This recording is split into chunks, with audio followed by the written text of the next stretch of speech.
Bonjour les amis, j'espère que vous allez bien. Kwame Forest, bienvenue à ce nouvel épisode d'analyse graphique que nous allons commencer également sur les indices synthétiques à la demande de certains de nos abonnés. Aujourd'hui, nous allons commencer avec l'analyse graphique de la paire qui est appelée le V75 1 seconde, ou bien le V75 1S. Alors, comme à notre habitude, nous vous demanderons de vous abonner si ce n'est pas déjà fait, de partager la vidéo autour de vous, d'activer la cloche de notification afin de ne manquer sous aucun prétexte aucune de nos vidéos d'analyse. D'accord. Alors, V75 1S Weekly, qu'est-ce que ça donne? Qu'est-ce que nous voyons? Nous voyons que le prix a entamé une grande session, une grande tendance baissière. D'accord. Tendance baissière, le prix a cassé ce bas ici. Nous allons carrément matérialiser cela avec des petites flèches. Le prix a fait ce bas, d'accord. Nous allons matérialiser ça plutôt avec une ligne horizontale, pourquoi pas. Horizontale, une ligne horizontale en rouge de préférence, pourquoi pas. D'accord, plus épaisse la ligne, ce sera bien, ce sera mieux. Voilà, d'accord. Le V75 a cassé ce bas et ensuite a refait ce bas ici qui est là, que nous pouvons également matérialiser. D'accord. Moi, j'aime beaucoup la structure du marché parce que je crois que ça nous permet de savoir où se trouve l'impulsion et où se trouve la correction. Donc, le V75 1S a également fait un troisième bas qui est là. Donc, ce qui fait que les flèches que j'ai mises en blanc sont les bas, les lower low. Maintenant, nous allons prendre d'autres flèches pour matérialiser les lower high, c'est-à-dire les hauts qui ont entraîné, d'accord, le nouveau bas, c'est important. Voilà. Donc, on a ça, on a ce haut là qui est là.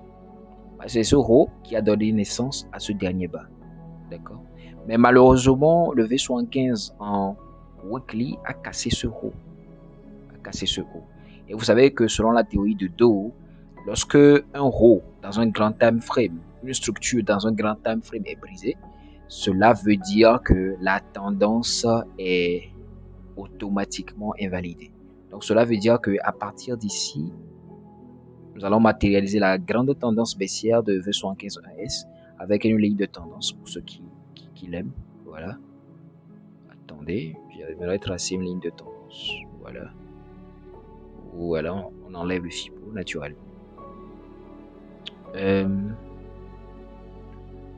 Voilà. Donc ça veut dire qu'à partir d'ici, le V75 a démarré une nouvelle ici. Parce que vous voyez que ce haut est supérieur à ce haut qui est là. Et si nous étions dans la continuation de la tendance baissière, ce haut ne devait pas être supérieur à ce haut. Donc nous allons en profiter pour changer la couleur de la flèche pour que nous voyons que nous sommes dans une nouvelle tendance. D'accord. Et c'est la raison pour laquelle vous allez voir que ce bas n'a pas réussi à casser ce bas là. Donc nous avons haut et nous avons bas. Voilà, nous avons un autre bas qui est là. Et ce bas là, on va le matérialiser en, je sais pas quelle couleur vous affectionnez. Bon, en violet, pourquoi pas. Ce bas là est supérieur à ce bas, d'accord. Ce bas là est supérieur à ce bas et voilà, d'accord. Ok. Donc nous avons le haut du V75. Nous avons le bas. Nous avons le bas ici. D'accord.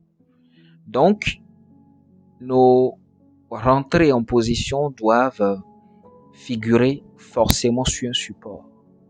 Étant donné que le V75 a déjà cassé le haut, d'accord, son précédent haut baissier, nous devons impérativement considérer que nous avons plus de probabilité d'aller en buy que d'aller en sell. C'est-à-dire que lorsque vous voulez vous positionner dans le centre de la tendance, eh bien, considérez l'éventualité de prendre plutôt un buy plutôt que de prendre un sell. Si vous prenez un sell, vous ne serez que dans une position de correction parce que le V75 a déjà entamé une nouvelle impulsion haussière, d'accord, qui a commencé ici, à partir du moment où ce bas a été supérieur à ce bas qui est là. Maintenant, qu'est-ce qu'il faut faire? Étant donné que nous sommes en weekly, nous allons profiter pour tracer, d'accord, des supports et résistances. Et nous voyons déjà que la semaine dernière, le V75 a fait une belle englobante, une grande englobante. Donc, une englobante en weekly, c'est une figure chartiste qui sera forcément retestée. Donc, ça veut dire que le prix va retracer. Alors, pour ceux qui aiment les sensations fortes, vous pouvez vous en donner à cœur joie. Vous pouvez trader la correction si vous voulez. D'accord. Mais aujourd'hui, avec l'expérience, moi, je ne trade plus. J'essaie en tout cas de ne plus trader la correction. Donc, le V75 va faire une petite correction avant de redémarrer à la hausse pour aller chercher forcément ce rôle-là qui a été matérialisé avec la flèche bleue. D'accord. Maintenant, où est-ce que nous allons anticiper la fin du retracement de ce mouvement, de ce petit mouvement? Oh, sérieux. Où est-ce que nous allons anticiper la fin de ce petit mouvement haussier? On va prendre les Fibo, d'accord? Ça c'est weekly. On va en daily pour voir. Ok, d'accord. Et on trace les zones de support résistance potentielle sur lesquelles le prix peut rebondir et on les matérialise avec une zone. Pourquoi? Pour que ces zones-là, eh bien, soient très évidentes sur notre graphique. D'accord. Donc, ce que vous allez faire, c'est qu'une fois les zones tracées dans les grands time frames, vous allez les affiner, les raffiner, les peaufiner dans les petits time frames.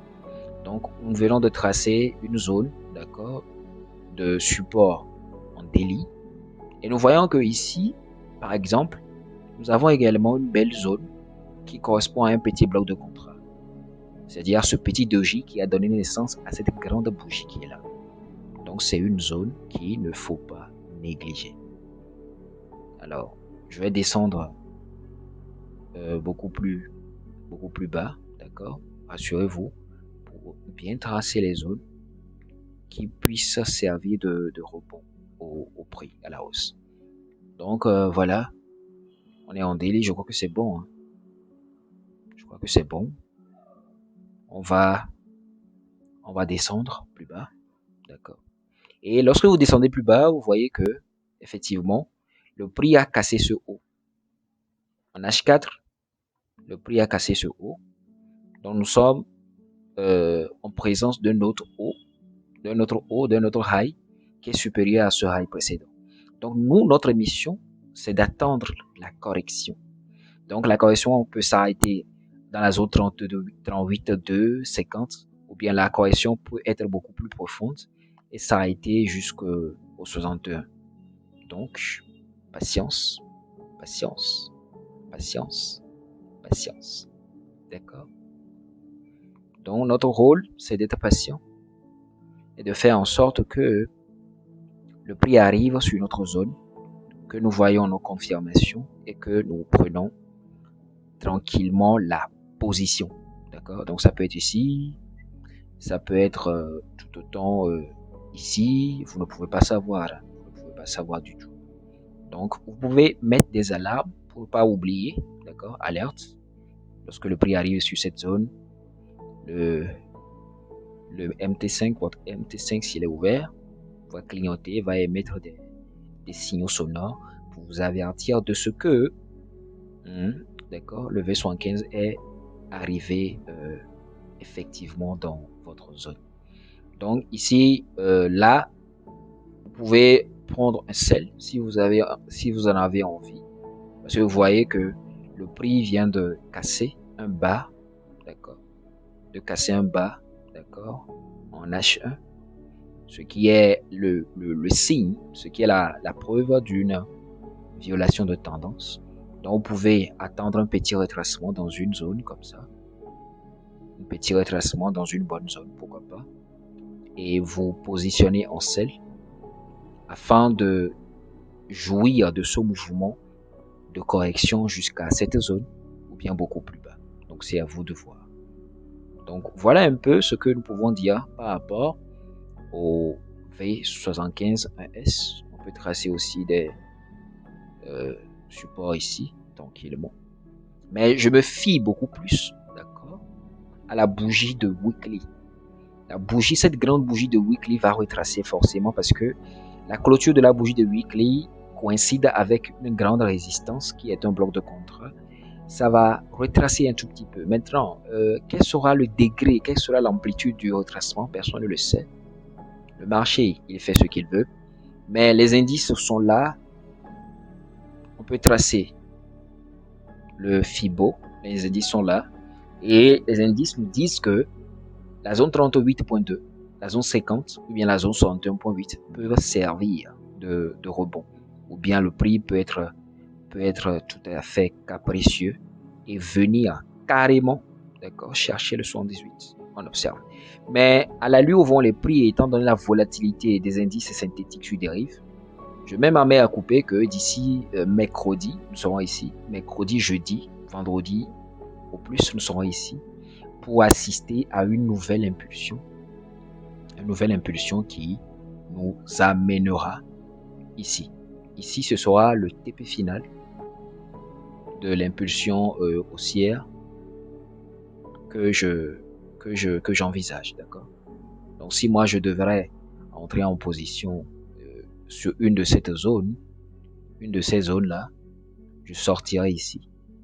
Je prendrai 2 ou 3 positions, je renforcerai le passage au fur et à mesure des occasions du marché et j'aurai mon TP final ici, mon TP final ici. Donc, patience. N'hésitez pas à partager la vidéo, à vous abonner si ce n'est pas encore fait. Partagez la vidéo autour de vous, activez la cloche de notification et j'espère vous parler très bientôt. Partagez d'autres analyses avec vous.